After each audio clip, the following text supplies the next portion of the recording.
Presque 300 millions de dollars de positions short liquidées, mais pour l'instant, on n'a encore quasiment rien levé en termes de positions longues. Donc attention au court terme du Bitcoin qui pourrait s'avérer négatif, mais qui nous offrirait de très belles opportunités.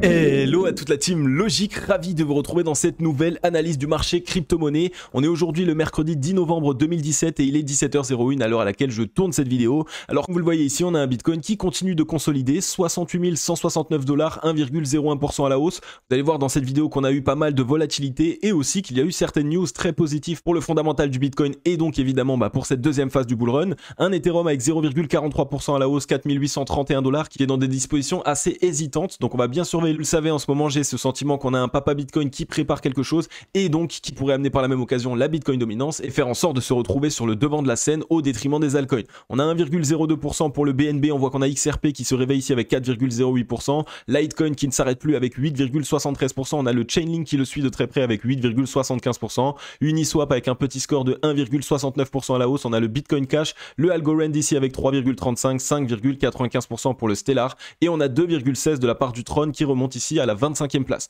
Vous le voyez, il y a toujours certains projets qui explosent bien fort, notamment des projets qu'on n'a pas vus depuis un certain temps, mais autrement les autres ici se trouvent assez fébriles. Donc attention ici au Bitcoin qui prépare quelque chose qui pourrait ici faire en sorte de reprendre sa dominance. On va aller voir ça ensemble sur les graphiques tout de suite. On est ici sur le Scalpex Index, un Crypto Fear and Greed dans la joie 75. Donc vous le voyez, on a eu une petite correction sur la journée d'hier et ça a déjà créé un petit peu de peur. Donc lorsqu'on arrive dans cette extrême joie, c'est vraiment ici des émotions qui peuvent aller du plus haut au plus bas en un rien de temps. On peut facilement dans la même semaine être à la fois dans l'extrême joie et à la fois dans l'extrême peur. Ça va vraiment très rapidement sur le marché des crypto-monnaies. Un social index sur up, un market order flow en recherche de vente cet après-midi. Alors comme vous le voyez, ce qui s'est passé hier, c'est simplement qu'on a commencé ici à corriger. On voyait évidemment qu'il y avait une grosse pression vendeuse ici. On le voit au niveau des mèches qui ont été totalement revendues. Donc on a tracé cette trendline qu'on est venu casser à la hausse, donc pour l'instant la cassure est validée. Maintenant pour pouvoir totalement valider la cassure de cette trendline, il va falloir qu'on mette en place ici un double bottom, une structure de retournement haussière de l'autre côté de cette trend. C'est vraiment à ce moment là qu'on peut valider une trend, donc il va falloir la surveiller un maximum. On voit qu'on est venu chercher ici un niveau de résistance stratégique aux 68 628 dollars.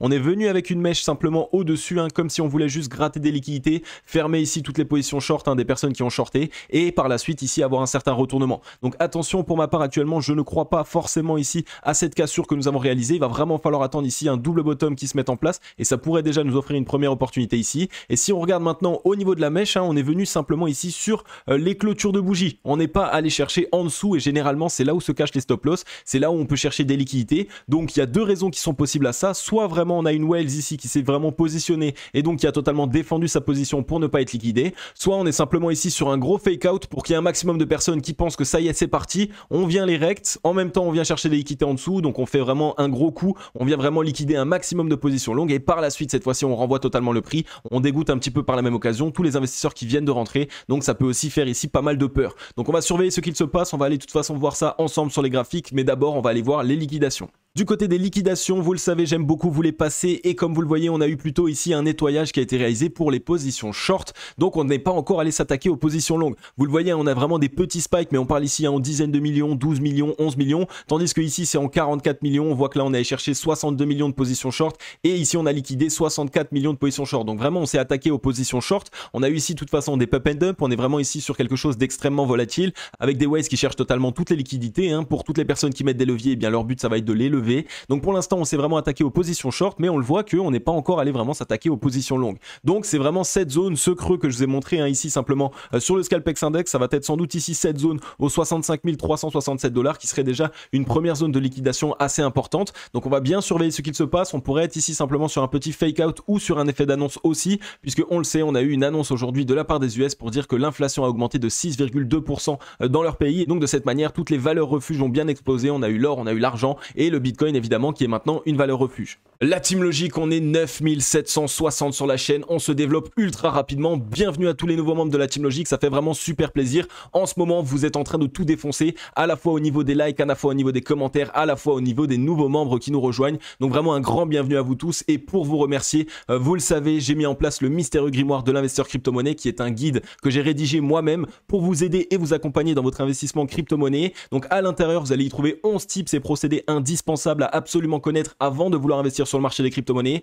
Parce qu'on le sait, aujourd'hui, il y a deux choses primordiales qui font que la majorité des investisseurs sont totalement perdants. C'est premièrement ne pas connaître les erreurs de débutants, les erreurs à totalement éviter sur le marché des crypto-monnaies, parce qu'il y a des erreurs dans lesquelles on est tous tombés. Vous le savez, bien si on vous les met en avant, vous n'allez pas tomber dedans, vous allez essayer de contourner. Et donc de cette manière, au travers de ce guide, je vous présente un maximum d'erreurs dans lesquelles vous ne devez pas tomber. Et deuxième chose, c'est de ne pas avoir de plan d'action d'investissement, d'essayer d'avancer un petit peu à l'aveugle et se dire bon, je prendrai des profits quand il faudra prendre des profits. Non, il faut absolument savoir à l'avance exactement ce qu'on va réaliser. Et dans ce guide, je vous présente des plans d'action d'investissement. Je vous montre comment en mettre en place et comment les appliquer à votre stratégie. Donc sautez sur l'occasion, le lien est en description. Vous pouvez totalement le télécharger gratuitement. C'est totalement pour vous remercier de vos likes, vos partages, vos commentaires, en bref de votre soutien. N'hésitez pas, vous avez été plus de 2000 à le télécharger. J'ai eu que des très bons retours, donc sautez sur l'occasion, le lien est en description.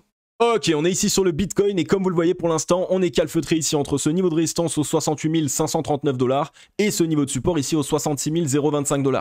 Alors qu'est-ce qui s'est passé sur la journée d'aujourd'hui? On voit qu'on est revenu tester simplement l'ancien top ici du 20 octobre au 21 octobre qui était un niveau de résistance assez important. Donc pour l'instant, on est venu le tester en tant que support. C'est une très bonne indication. Ça nous a permis ici d'avoir un certain rebond comme on le voit, mais attention, on n'a presque pas de volume alors qu'il est quand même 17h10. Donc pour moi, je pense qu'on est ici sur un fake out et je pense en fait simplement qu'on va revenir répliquer exactement ce qui s'était passé ici. Regardez, on voit qu'on a eu ici 3 journées de pump, on a eu ici une certaine consolidation, donc une journée ici qui a été très combattue, qui serait du coup la journée sur laquelle nous sommes actuellement, et par la suite on aurait ici la journée de demain du coup sur laquelle on viendrait faire une belle mèche pour les bears, on viendrait ici liquider et passer sous un creux, donc liquider un maximum de positions longues à levier et par la suite on pourrait ici envoyer la sauce. Donc ce serait un petit peu un cas similaire. Regardez, on est vraiment dans cette disposition, on a eu ici un petit jour de flottement, on voit qu'aujourd'hui si on commence ici à avoir un corps de bougie totalement revendu, eh bien ce serait simplement la journée dans laquelle il y a eu pas mal de combats. Et donc demain, on pourrait essayer d'aller liquider ici un petit peu en dessous de ces creux ici, chercher les 65 500 $ pourquoi pas, et par la suite totalement racheter. Si on regarde sur le MACD, c'est une bonne nouvelle, on vient de passer au-dessus de la zone de neutralité, donc ça montre que généralement, on a ici la possibilité d'avoir une petite accélération haussière, on met en place des double bottom,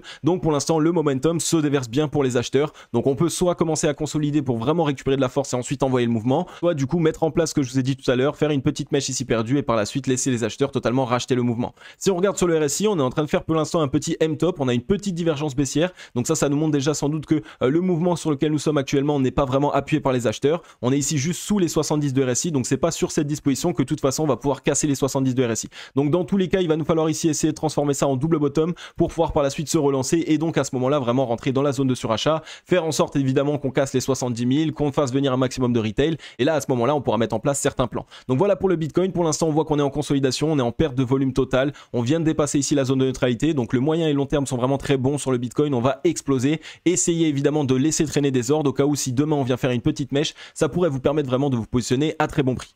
Ensuite, on est ici sur la Bitcoin dominance et pour l'instant, on valide totalement ce qu'on avait dit. On est revenu tester ce niveau de support, on est en train d'être rejeté. Au vu des volumes, ça pourrait vraiment nous permettre ici de mettre en place un beau double bottom. Donc à voir sur combien de temps. Sans doute ici 2 ou 3 journées ici correctrices et par la suite vraiment renvoyer la Bitcoin dominance, casser ce niveau et donc ça serait vraiment le moment où le Bitcoin lui réaliserait un énorme mouvement. Donc pourquoi pas ici avoir une toute petite consolidation encore du Bitcoin pendant quelques journées pour faire en sorte évidemment de leurrer par la même occasion tous les investisseurs qui se sont mis sur les altcoins. Ils vont voir des altcoins qui pump, tout le monde monte dessus, etc. C'est le moment où le train part et à ce moment-là, on envoie le Bitcoin et les altcoins malheureusement dans un premier temps ici seront plutôt délaissés. Si on voit sur le RSI, eh bien ça concorde, on est venu ici toucher les 50 de RSI, on n'arrive pas à les passer, donc on n'a pas la force nécessaire, donc pareil, consolidation. Donc on a ici la possibilité de faire cette deuxième jambe qui pourrait vraiment nous permettre d'avoir un beau rebond, de passer au-dessus des 50 de RSI et de déverser des liquidités acheteuses. Si on regarde ici au niveau du MACD, on est en train de mettre un double bottom en place, on est ici quasiment en train de passer la zone de neutralité, donc dès lors que ici on aura une accélération haussière, on pourra passer la zone de neutralité. Donc qu'est-ce que je vois? Je vois ici simplement toucher la zone de neutralité, se faire rejeter et par la suite ici se relancer totalement avec le prix, on casserait ce niveau de résistance et en même temps on casserait les 50 de RSI.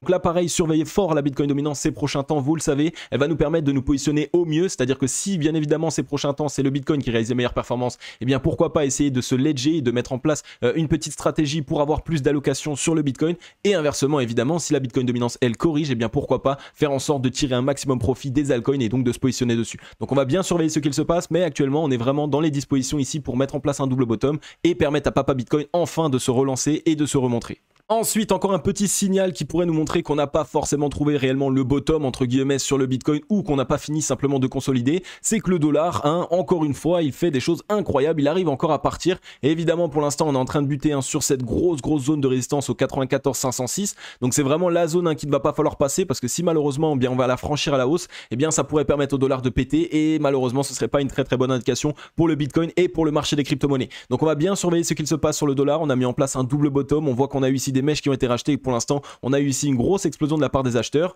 Si on regarde un petit peu au niveau du MACD, là pareil c'est en train de se déverser pour les acheteurs. On est peut-être en train de mettre en place un M-top ici sur la zone de neutralité pour vraiment avoir une accélération baissière. On est venu rebondir sur les 52 RSI, donc ça c'est normal, c'est une très grosse zone. Donc on peut trouver un rebond dessus, généralement il est assez explosif, mais si par la suite on se renfonce, alors à ce moment là ça peut être une bonne indication. Donc là pareil ça nous envoie simplement un petit signal pour nous dire que le Bitcoin lui d'ici 2 ou 3 jours pourra être mûr enfin à vraiment partir puisque le dollar pourrait corriger et donc il va simplement falloir attendre que le dollar vienne à corriger pour que Papa Bitcoin lui finisse sa consolidation et ait enfin réalisé son certain mouvement.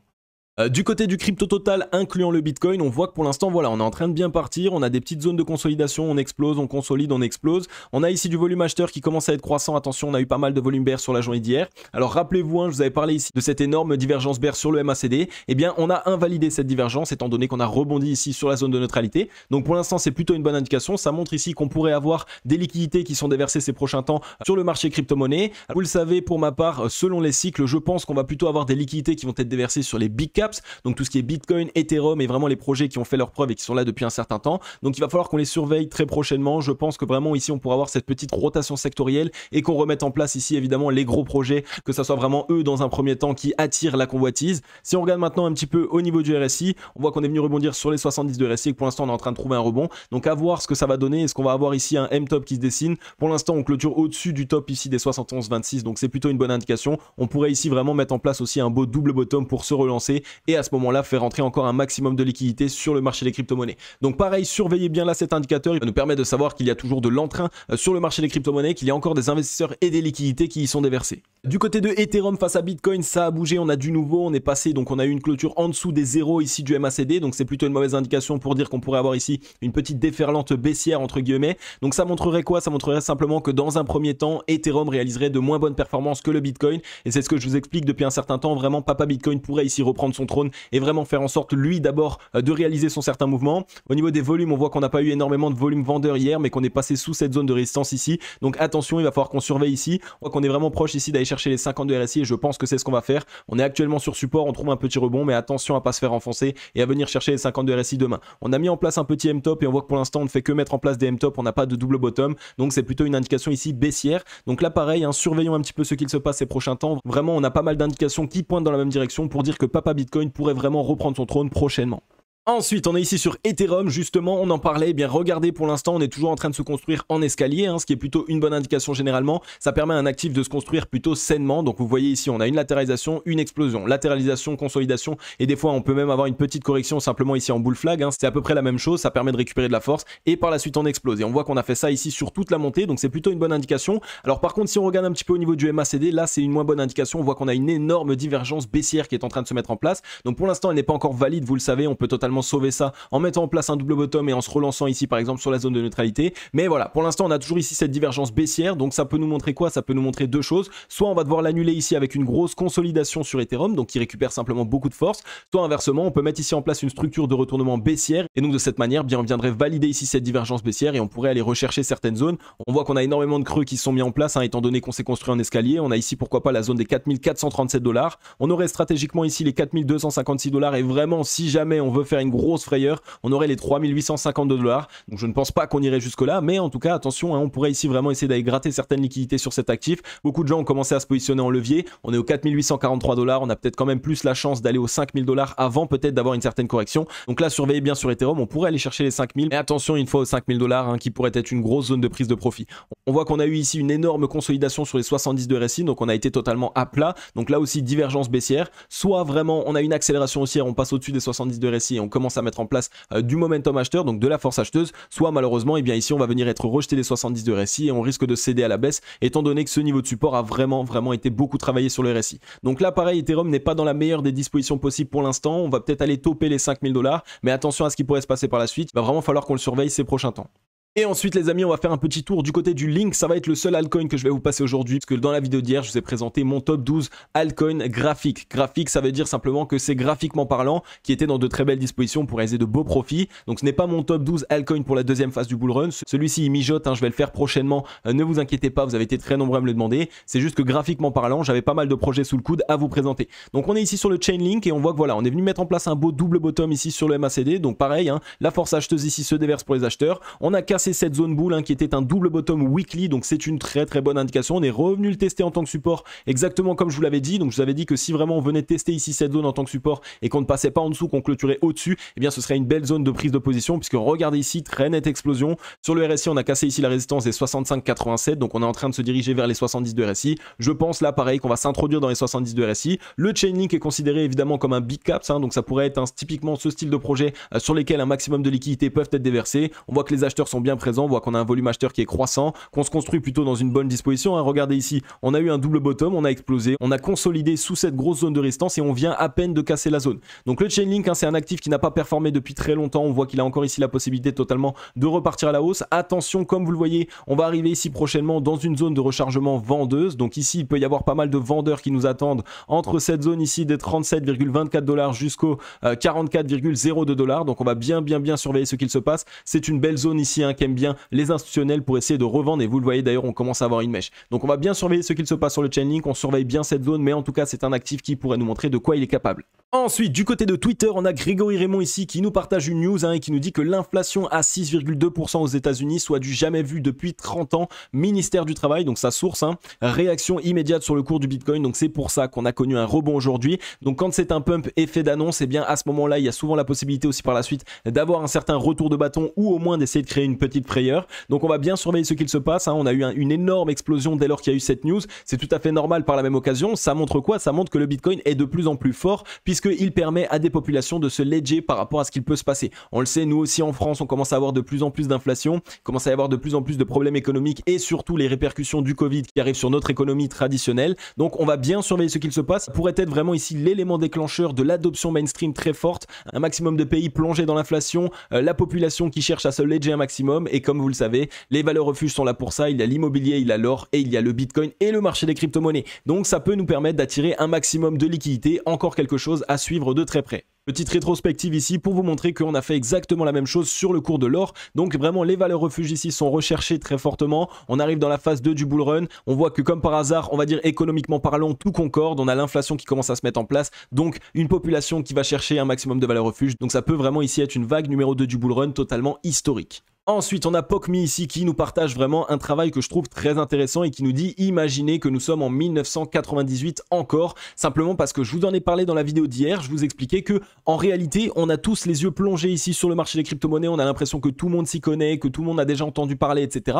Mais on est des précurseurs, on est encore les tout premiers investisseurs sur le marché des crypto-monnaies. Très peu de personnes s'y connaissent réellement. Et si on couple l'adoption, donc les nouveaux utilisateurs qui arrivent sur le Bitcoin, sur le marché des crypto-monnaies, par rapport à l'adoption qu'a eu Internet, eh bien on voit que simplement ici on serait encore en 1998. Donc on serait simplement au tout début ici de l'arrivée d'Internet. C'est simplement le tout début du marché crypto-monnaie, et par la suite on a encore une très nette vague haussière à faire venir. Donc on a encore beaucoup de liquidités à pouvoir absorber sur le marché des cryptos. Donc quelque chose vraiment à suivre de très près. On voit qu'en plus de ça, on a eu ici évidemment une certaine adoption qui a été bien plus rapide que sur Internet, étant donné qu'on l'a fait en bien moins de temps. Donc là pareil, hein, du fondamental très fort sur le marché crypto-monnaie. C'est pas pour rien qu'on a une vague numéro 2 du bull run. C'est pas pour rien évidemment qu'il va y avoir un maximum de liquidités qui vont être déversées. C'est vraiment parce que technologiquement parlant, fondamentalement parlant, que le Bitcoin et le marché des crypto-monnaies, non pas dans sa globalité, mais une bonne partie du marché crypto-monnaie, ont actuellement une capacité de développement très importante. Et ensuite, on va finir les news ici avec Chiliz qui nous dit qu'ils ont procédé au burn,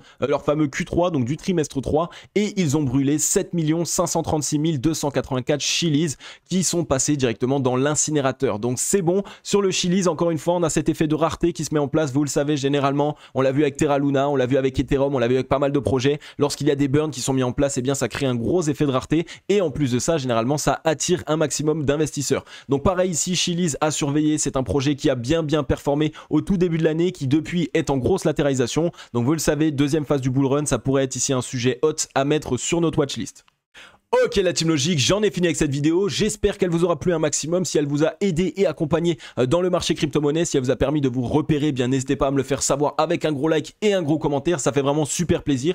Vous êtes de plus en plus à me supporter, je vois de plus en plus de likes, je vois de plus en plus de nouvelles personnes dans les commentaires, ça fait vraiment super plaisir, je lis tous les commentaires et vous le savez aussi, quand je vois énormément d'abonnés fidèles, eh bien je fais gagner des cadeaux à ces abonnés fidèles, des personnes que je vois très souvent dans les commentaires, donc n'hésitez pas à commenter les amis, ça peut tomber à n'importe quel moment, à n'importe quelle heure, je veux vraiment vous récompenser un maximum parce que c'est grâce à vous qu'on en est là et c'est incroyable ce qu'on est en train de réaliser, vraiment. Je sais pas comment vous voyez ça vous, mais moi en tout cas je vois ça d'un très grand œil et je l'ouvre très grand, simplement parce que les amis, on est quasiment 10 000, on a déjà quasiment créé une grande communauté de crypto passionnés, de 10 000 abonnés en très peu de temps et ça fait vraiment super plaisir. Je vois que la chaîne est en train de remplir totalement sa mission qui est simplement de vous aider et de vous accompagner sur le marché crypto-monnaie, de faire en sorte que vous puissiez comprendre mieux ce qu'il s'y passe. Donc vous me récompensez totalement par votre présence, vos likes, vos partages, votre soutien les amis, ça fait vraiment super plaisir. Donc voilà, il fallait que je vous remercie, vous le savez, j'aime bien rendre à César ce qui est à César, ça fait super plaisir les amis. Moi comme d'habitude, je vais vous souhaiter à tous et à toutes une agréable journée ou une agréable soirée. C'était Crypto Logique, ciao bye bye.